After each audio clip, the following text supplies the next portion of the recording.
Okay, so let me start off by giving all praises, glory, and honor to Yahweh, Ba'ashem Yahushai, Ba'ashem Kodash.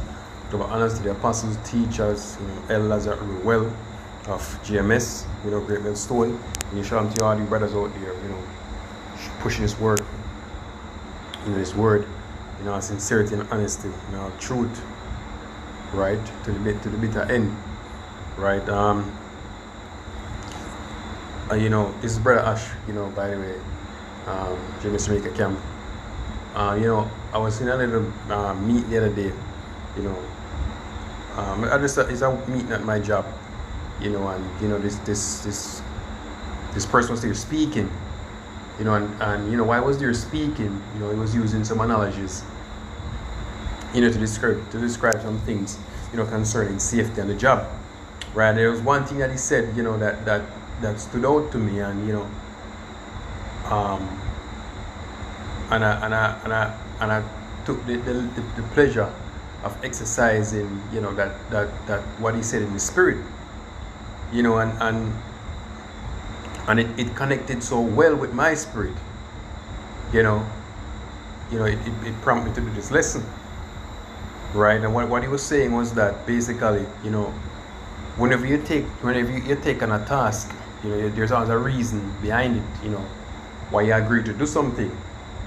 And it's the best, whenever you're going to do that task, or whenever you're going to take part in whatever thing you agreed to do, whether a job or whatever, event or agreement, anything that you agree to do, to put your time and energy in, you must have a reason, right? Whenever you're going to do that task, right, or whenever things come up that make you don't want to do that task anymore, you should always, you should write that reason on, on a piece of paper, put it in your pocket, and whenever things come up that pull you away, or, hinder you, or make you feel like you want to change your mind, you should just, pull it out your pocket and remind yourself what's the reason why you're doing this, right? And it set well with my spirit, because, I was just thinking about it spiritually while I was talking, where this truth is concerned. And I think it's a good concept, very wonderful, to apply, spiritually to this truth, because whenever you're in a jam, whenever you're getting hold back or getting distracted, you need to remember what you're doing and why you're doing it, right? Why are you here? Professing the name of the Lord. Why are we here? Bringing out His prophecies, right? We need to remind ourselves. Just look at just whenever you start to feel down, or you start to feel yourself lapsing. Not doing your videos. Not going out there as much as you should. You need to remind yourself. Why are you doing this?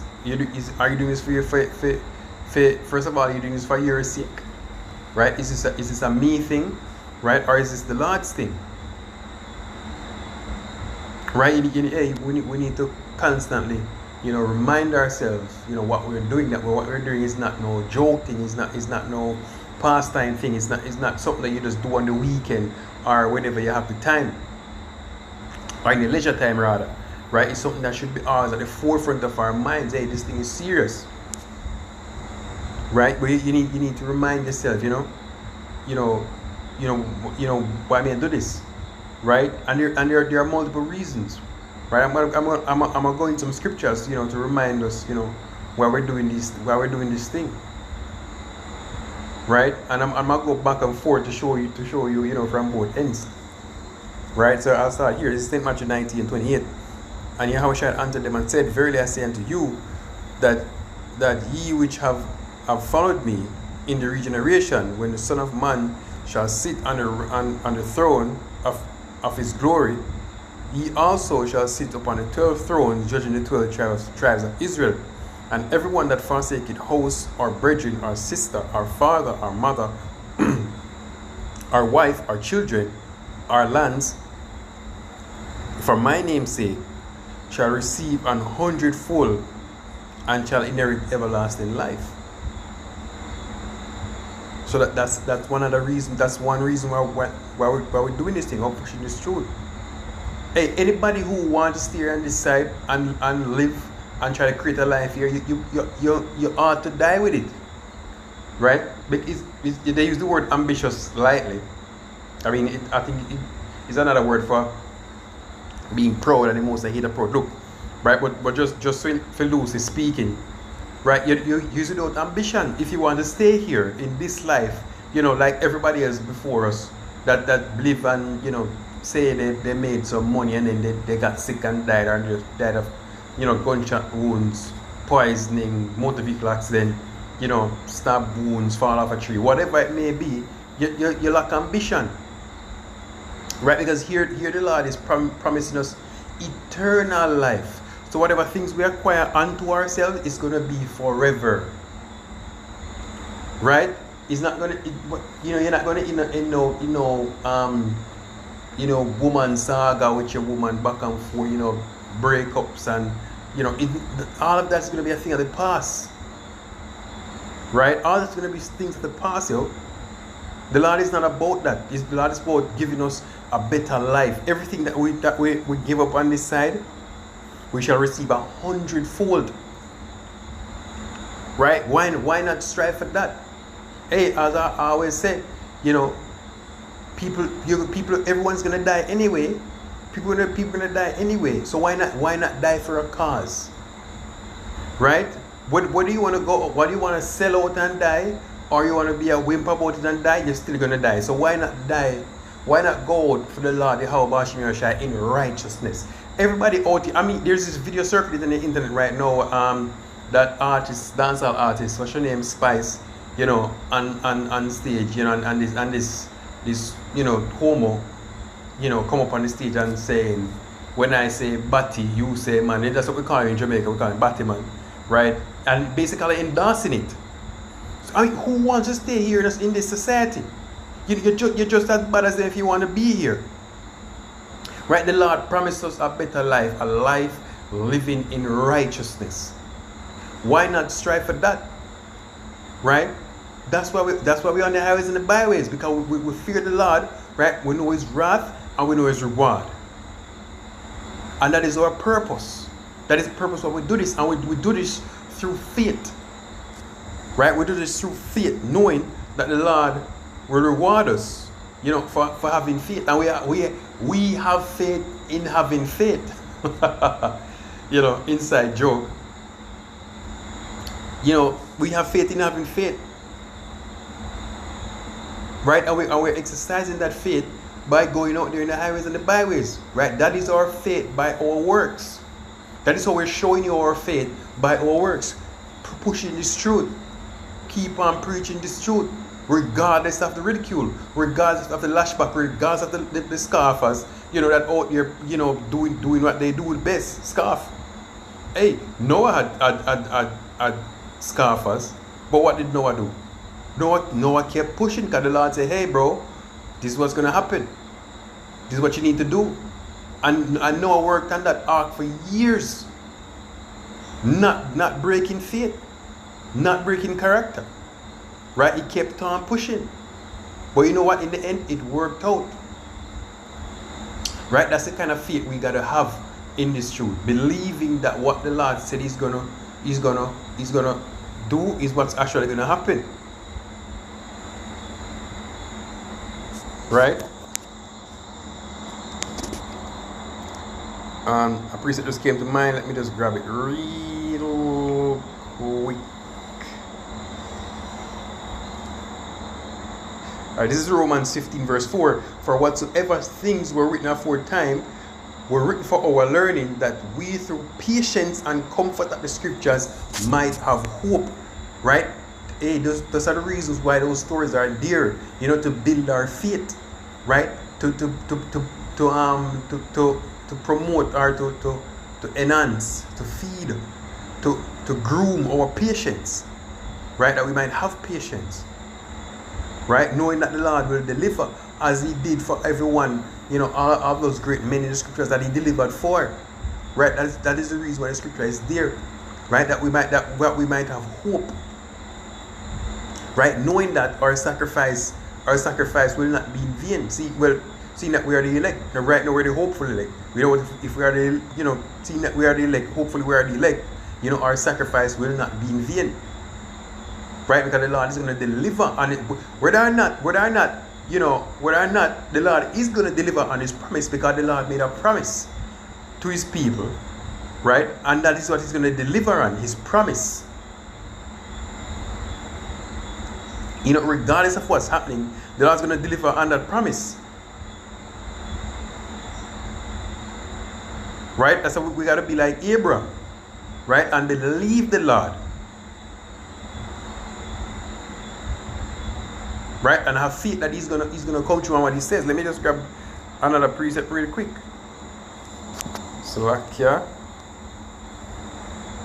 as I went to click it, you know, it just popped up. Romans 4, and I go to verse 20. Maybe go to 22, but let's get it. Alright, this is Romans 4 and verse 20. This is speaking about Abraham, by the way.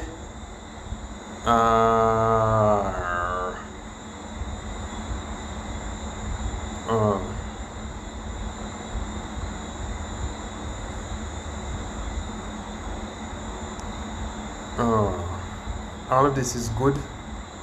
The point I really want is down here. Oh wow.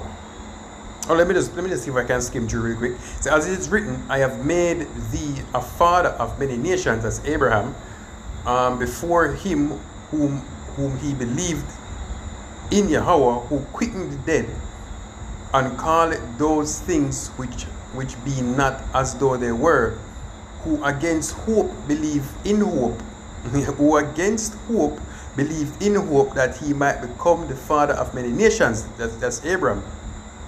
He said, become according to that which was spoken, so shall thy seed be. And being not weak in faith, he considered not his own body now dead, when he was about 100 years old, neither yet the deadness of Sarah's womb.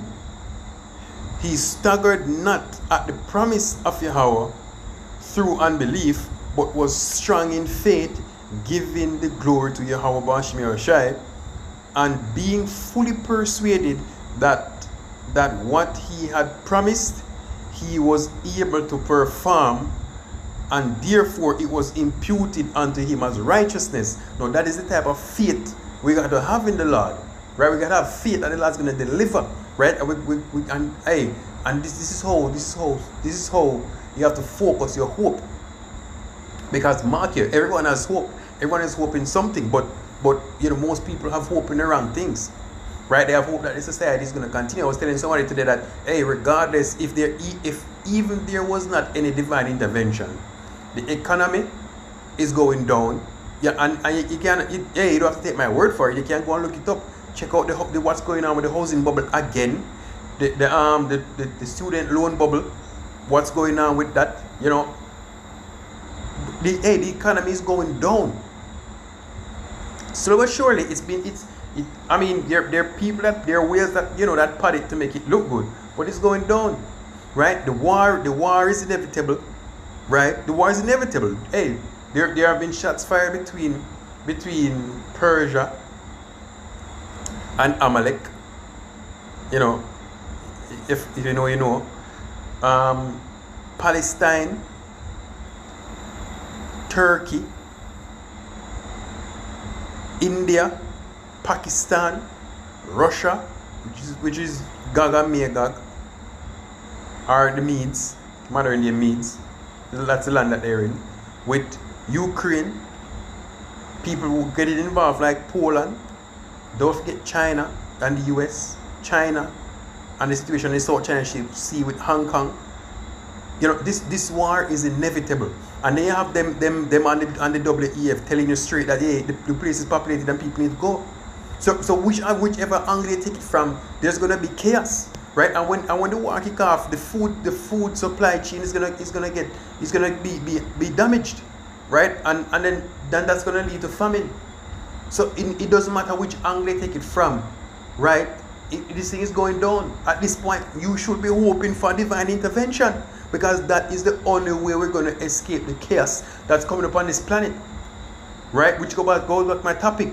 Remember why you're doing this. Right? We're seeking the Lord and hiding ourselves until his indignation be overpassed. I said in Isaiah, you know what? I'll get it. I'll get it.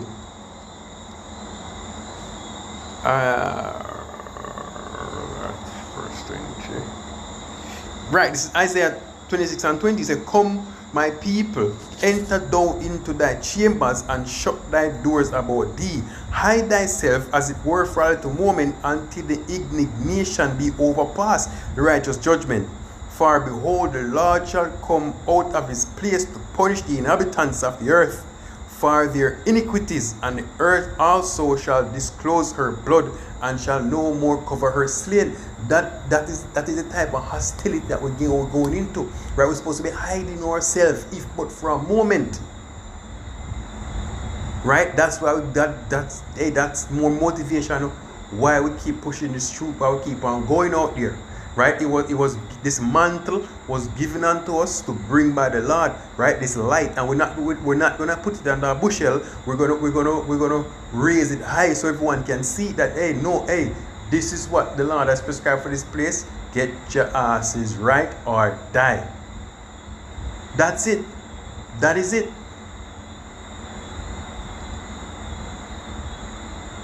Hey, the Lord's not playing out here, man. And it doesn't matter what you think. It doesn't matter, if you think this thing's gonna go down 30 days from now, talking about them crazy ass, whatever you want to call yourself, talking crap. The Lord doesn't care. The Lord doesn't care what you think. Right? This is Romans 3 verse 3.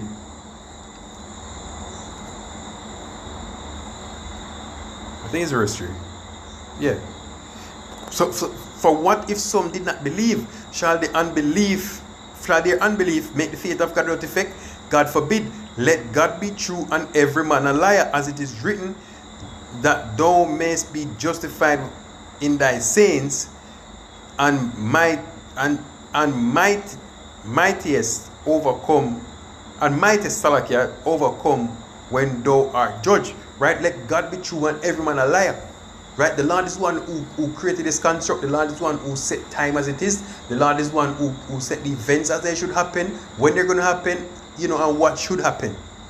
Right? You don't determine that because you don't think that. Hey, you can't just go and calculate some madness on your calculator, put in some crazy, some numbers or whatever you think makes sense together, and think the Lord's going, work with this guy because, you must speak out your goddamn minds. Right now, the MOTB system is right at the that's a problem right there. The MOTB is right there at your doorsteps. Can be implemented this year. Right, it can be implemented next week under the right conditions. Because most of the infrastructure is already in. Right? But you know what your problem is? You Negroes, you don't want this society to go down. Not while you're alive, because you're enjoying it. Right? Talking about you want your constellation now. Or talk some shit about you already go through your trouble. So Jacob's trouble is no the Lord is gonna show your asses something. Right? The Lord is gonna show you something. Saying that shit deceiving the people. Right? When you're supposed to be out here giving warning, you must be damn well out of your goddamn minds. But you know what? Let the Lord be true and every man a liar. The Lord's going to show you real trouble. Right? When that time comes, tell yourself that this is not the trouble. Quit with your crazy asses. Hey, you must really not know this truth. Right? You must truly be lost. Right? And if you don't have anything to say, shut your asses and go sleep. But leave prophesying to the men of the Lord that bring out 100% truth. If you want to feel comfortable and because you don't want to be scared, then fine, say that and go and sit your ass down somewhere. But don't be coming to the men of the Lord with coming on the internet talking shit in front of the men of the Lord. We're going to correct your ass. I went off in another rant there. So but the point stands. God forbid. We don't. The Lord doesn't care if you don't believe. It is what it is. Hey, I think I'll close it there then. Anyhow. So with that, shalom.